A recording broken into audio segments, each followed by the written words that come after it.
Hello students, यहाँ से हम अपनी थ्योरी को आगे बढ़ा रहे हैं 6.5 की थ्योरी को, applications of concept of maxima and minima. अब हम कंसेप्ट ऑफ मैक्सिमा और मिनिमा पर कुछ एप्लीकेशंस यानी कि वर्ड प्रॉब्लम्स पढ़ेंगे। सबसे पहली वर्ड प्रॉब्लम देखिए, find two positive numbers whose sum is 15 and sum of whose square is minimum.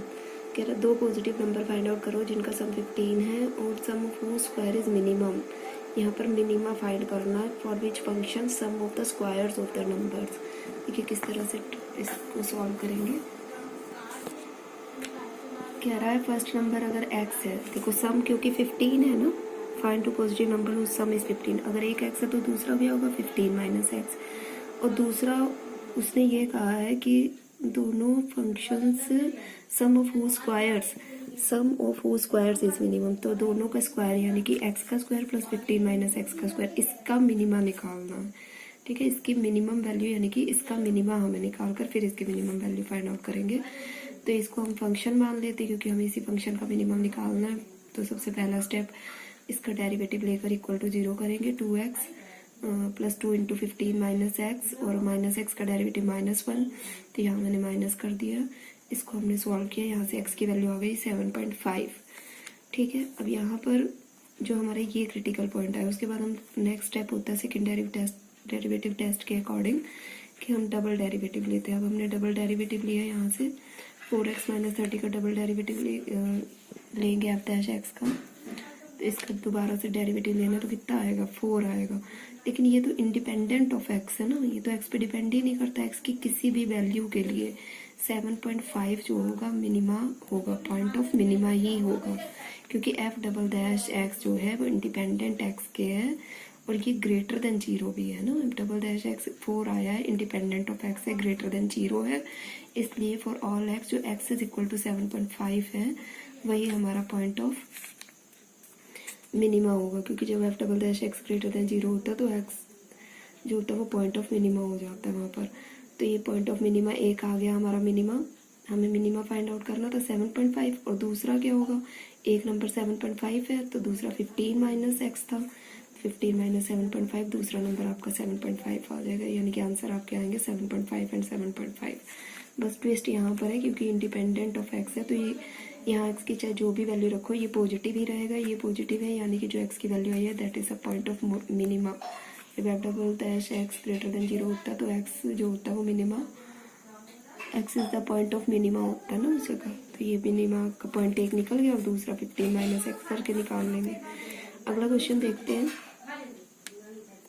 देखिए अगला क्वेश्चन देखिए, prove that the radius of the right circular cylinder of the greatest curved surface area which can be inscribed in a given cone is half of that of the cone. इस question को बहुत ध्यान से पहले इसके statement समझिए। Prove that the radius of the right circular cylinder, कह रहा है एक राइट सर्कुलर सिलेंडर है जो ग्रेटेस्ट, जिसका कर्व्ड सरफेस एरिया सबसे ज़्यादा है, greatest curved surface area which can be inscribed in a given cone. Given का मतलब यहाँ है कि कोन की हाइट और रेडियस फिक्स है, कांस्टेंट है। ठीक है, जो गिवन शेप के अंदर बना है, गिवन शेप के अंदर एक शेप और बनी, गिवन शेप है कोन की, उसके अंदर शेप बनी है राइट सर्कुलर सिलेंडर की। और वो राइट सर्कुलर, अब देखो इस कोन के अंदर तो कई राइट सर्कुलर सिलेंडर बन सकते हैं, इधर भी बन सकते हैं, इधर भी बन सकते हैं, इधर भी, लेकिन हमें केवल वही वाले राइट सर्कुलर सिलेंडर की बात करनी है जिसका कर्व्ड सरफेस एरिया सबसे ज़्यादा होगा। वो बनाया गया है किसके अंदर, कोन के अंदर। कोन के अंदर गिवन कोन के अंदर है तो कोन की जो हाइट और रेडियस है वो कांस्टेंट है।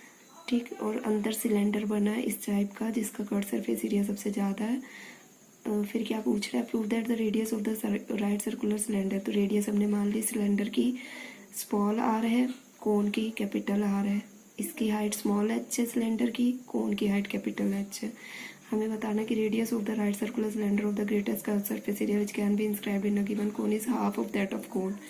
जो इसकी रेडियस होगी तुम्हारी सिलेंडर की वो हाफ होगी कोन की रेडियस की, यानी कि r is equal to 1/2r हमें शो करना है। ठीक है, और ग्रेटेस्ट कर्व्ड सरफेस एरिया की बात हो रही है तो फंक्शन हमारा यहाँ कर्व्ड सरफेस एरिया रहेगा 2πRh।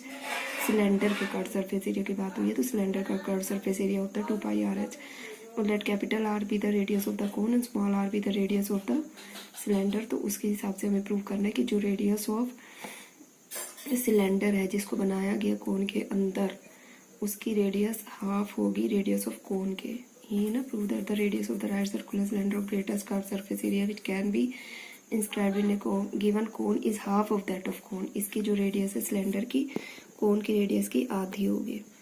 ठीक है, तो यहाँ पर हमारा जो फंक्शन है वो 2πr(h) है कर्व सरफेस एरिया। इसको एरिया ले लिया मैंने 2πr(h). अब हम इसको डिफ्रेंशिएट करेंगे, लेकिन बात ये आती है कि यहाँ पर दो वेरिएबल, हम किसके विद रिस्पेक्ट टू डिफ्रेंशिएट करें, आर के या एच के। तो यहाँ पर हमको एक वेरिएबल बनाना पड़ेगा, यानी कि एच को इन टर्म्स ऑफ आर लिखना पड़ेगा या आर को इन टर्म्स ऑफ एच करना पड़ेगा। तो वो कैसे करेंगे, और इसके लिए हम थोड़ा सा ज्योमेट्रिक पर जाएंगे। अपनी डायग्राम को हम फिर से ड्रॉ कर लेते हैं। ये देखिए हमने डायग्राम को फिर से ड्रॉ कर लिया। इसको मैंने कुछ नाम दे दिया, यहाँ ए, यहाँ डी, यहाँ ई, यहाँ बी, यहाँ सी। ठीक है, इसको जरा सही से लिख ले, ये सही से समझ में नहीं आ रहा होगा। ए है ये, ठीक, A D E, A B सी, और यहाँ पर एफ है। ठीक है, तो जो ट्रायंगल है हमारे ए बी सी और ई एफ सी को हम लोग अगर कंपेयर करें तो ट्रायंगल ए बी सी हमारा सिमिलर टू है ट्रायंगल ई एफ सी के। ठीक है, तो यहाँ से जब ट्रायंगल सिमिलर होते हैं तो साइड्स प्रोपोर्शन हो जाती हैं, इनकी आपस में प्रोपोर्शनल होती है, यानी कि ए बी बटे क्या आएगा, E F, B F A B के अकॉर्डिंग साइड बनेगी बी सी बटे एफ सी। फिर से देखिए, triangle A B C similar है ट्रायंगल ई एफ सी के। पहले ट्रायंगल्स पे ध्यान दीजिए, यहाँ से लेकर ये वाला ट्रायंगल ए बी सी, ये वाला ई एफ सी, ये ट्रायंगल इस छोटे ट्रायंगल के सिमिलर है। तो ए बी बटे में ई एफ, बी सी बटे में इसकी साइड एफ सी।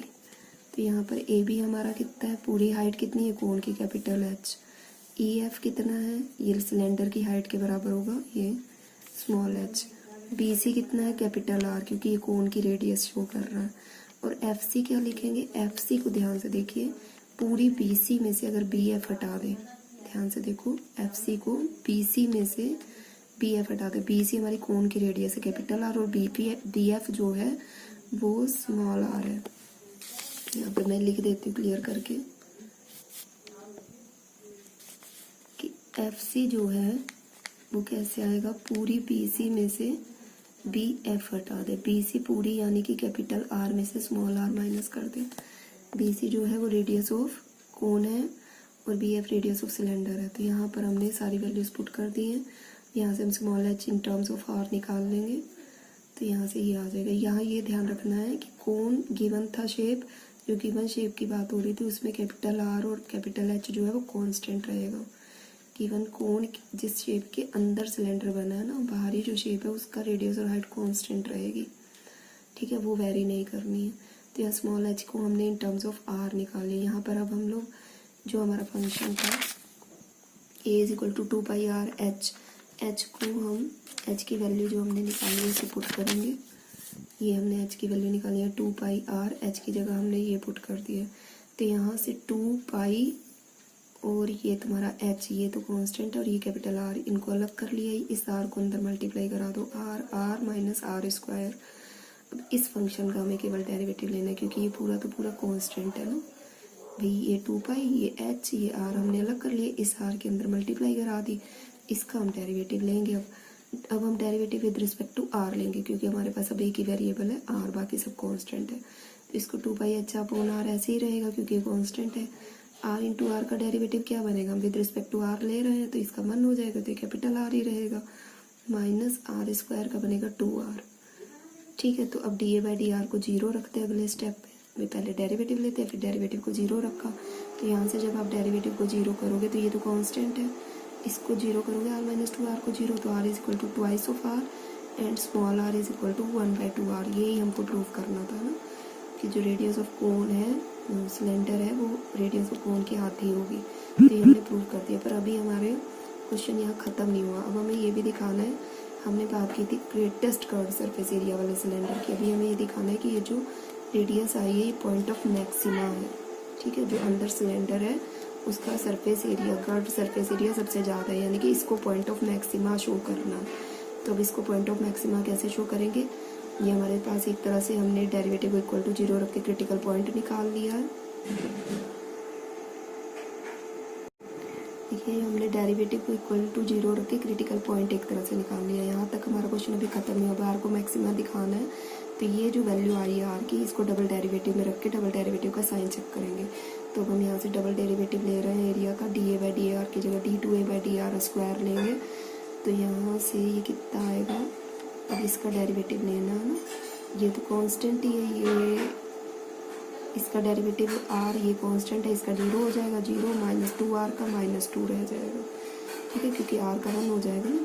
तो यहाँ से इसका जब लिया, ये आ गया -4πh/r, ये तो इंडिपेंडेंट ऑफ r है, ये तो सब कांस्टेंट आ गया, पूरा कांस्टेंट है ये, क्योंकि इसमें स्मॉल r है ही नहीं, तो इंडिपेंडेंट ऑफ r है और हर कंडीशन में लेस देन 0 है, यानी कि जो हमारा r आया है वो पॉइंट ऑफ मैक्सिमा ही है, ठीक है। फिर से समझ लीजिए, सेकंड डेरिवेटिव जब लेंगे तो ये कांस्टेंट अगर डेरिवेटिव 0, इधर से -2 केवल आया, तो r तो पूरे से हट गया ना, नेगेटिव आ रहा है, लेस देन 0 आ रहा है, तो इसमें तो ये सारा कांस्टेंट ही है, ये तो कोई भी वैल्यू रखो यही रहना है, नेगेटिव ही रहेगा।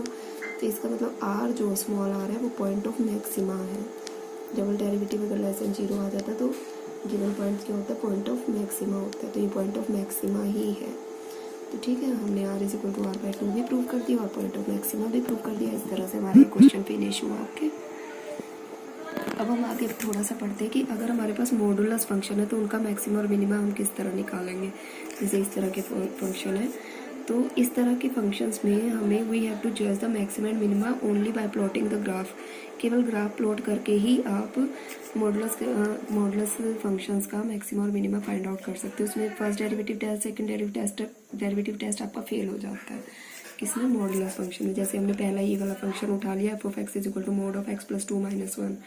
तो यहाँ पर जो मॉडुलस के अंदर वैल्यू है उसको पहले = 0 रख के हमने पॉइंट निकालना है। तो मॉडुलस के अंदर x + 2 है, x + 2 को 0 रखा, x आ गया -2 को हमने अपनी नंबर लाइन पर इस तरह से ड्रॉ कर लिया। ठीक, अब इसके लेफ्ट में वैल्यू देखेंगे, राइट में वैल्यू देखेंगे। -2 के लेफ्ट में हमने मान लो -3 लिया, -3 रखो यहाँ पर, तो y की वैल्यू कितनी आएगी, -3 + 2, -3 + 2 कितना हुआ, -1, लेकिन मॉडुलस हमेशा पॉजिटिव वैल्यू देता है, तो 1 - 1 0, -3 पर हमारा फंक्शन। ठीक है, इस तरह से करना है इसको। पहले ये जो मॉडुलस के अंदर था इसको 0 के इक्वल रख के क्रिटिकल पॉइंट निकाल लिया, x = -2। ये पॉइंट जो आया है इसको यहाँ पर प्लॉट किया, फिर -2 को इसमें अगर रखते हैं, यहाँ पर रखो -2 + 2 कितना आएगा, 0, 0 का मॉडुलस 0, -1, -2 पे वैल्यू आ रही है -1।